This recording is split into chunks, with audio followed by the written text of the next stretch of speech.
어머니가 집에 안 계시는데 요양보호사가 출근했다고요? 잘못하면 환수로 끝나는 게 아니라 센터 폐업까지 갈 수 있습니다. 안녕하세요. 부모사랑 센터장입니다. 간혹 센터의 보호자가 이렇게 요청하는 경우가 있는데요. 센터장님, 이번에 아버님이 돌아가셔서 우리 어머니가 지금 장례식장에 계시거든요. 근데 요양보호사 선생님 보내서 집을 좀 정리 못한 거 정리해주고 좀 어머니 옷 좀 가져와 달라고 하면 안 될까요? 보호자 입장에서는 경황도 없고 부탁할 사람도 없으니 센터에 부탁을 하실 수도 있는데요.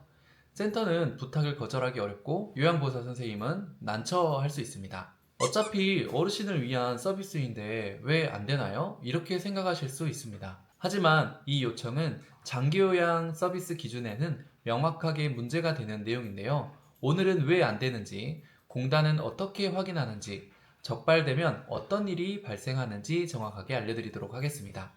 시작하기 전에 좋아요 한 번만 부탁드릴게요. 방문 요양은 어르신 댁에 방문해서 서비스를 해야 하는 원칙이 있습니다. 고시 제15조에 보시면 가정 방문 급여는 수급자의 가정을 방문해서 수급자에게 제공하는 것이 원칙입니다. 그래서 두 가지가 명확하게 금지되는데요. 첫 번째, 수급자 없이 서비스를 제공하는 것. 어르신이 외출 중이거나 집에 안 계신 상태에서 청소나 식사만 준비하는 경우, 이건 서비스 인정이 안 됩니다. 두 번째, 가정이 아닌 다른 곳에서 서비스를 제공하는 경우입니다. 앞서 말씀드린 것처럼 어르신이 집이 아닌 장례식장에 계신데 요양보호사가 집이 아닌 장례식장에 가서 돌봄을 하는 경우 방문 요양 서비스로 인정되지 않습니다. 요양보호사 선생님이 보호자분들은 수급자가 병원에 계실 때 서비스를 할 수 없다는 것은 대부분 아시는데 다른 경우도 똑같이 원칙이 적용된다는 것을 잘 모르시더라고요. 병원에 입원했을 때는 의료 기록이 정확히 남기 때문에 고시 제4조에도 걸리고요.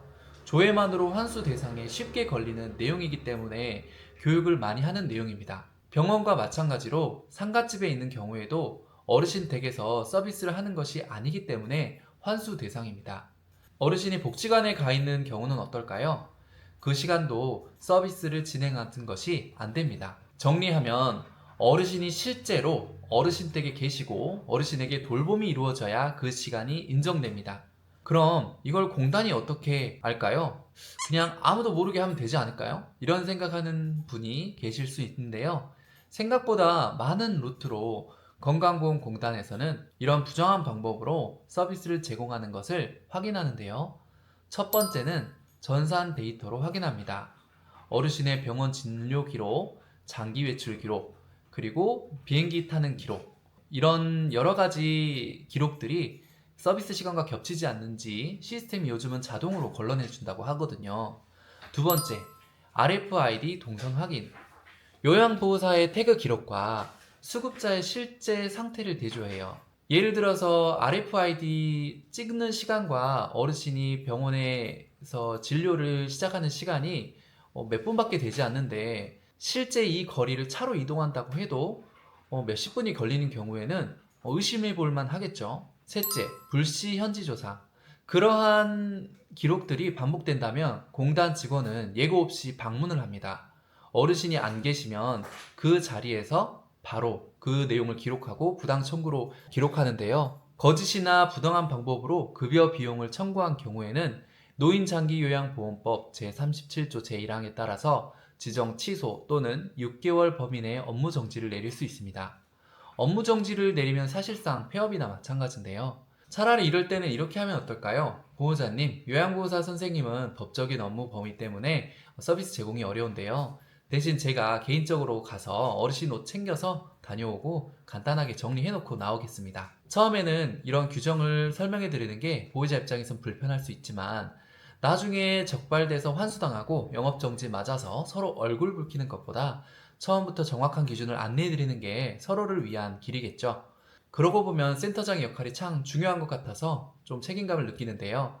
보호자에게도 기준을 알려드려야 하고 요양보호사에게도 기준을 알려드려야 하고 청구할 수 없는 애매한 상황에서는 특히 막상 거절하기도 애매한 방금 전처럼 상가집에 있는 경우에는 센터장이 도와드려야 하는 경우가 많을 것 같습니다.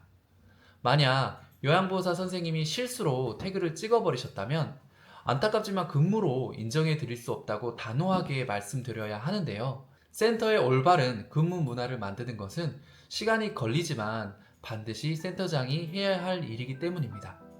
혹시 여러분도 현장에서 이런 비슷한 요청을 받아보신 적 있으신가요? 그때 어떻게 대처하셨는지 댓글로 나눠주시면 감사하겠습니다. 오늘도 끝까지 시청해주셔서 감사합니다.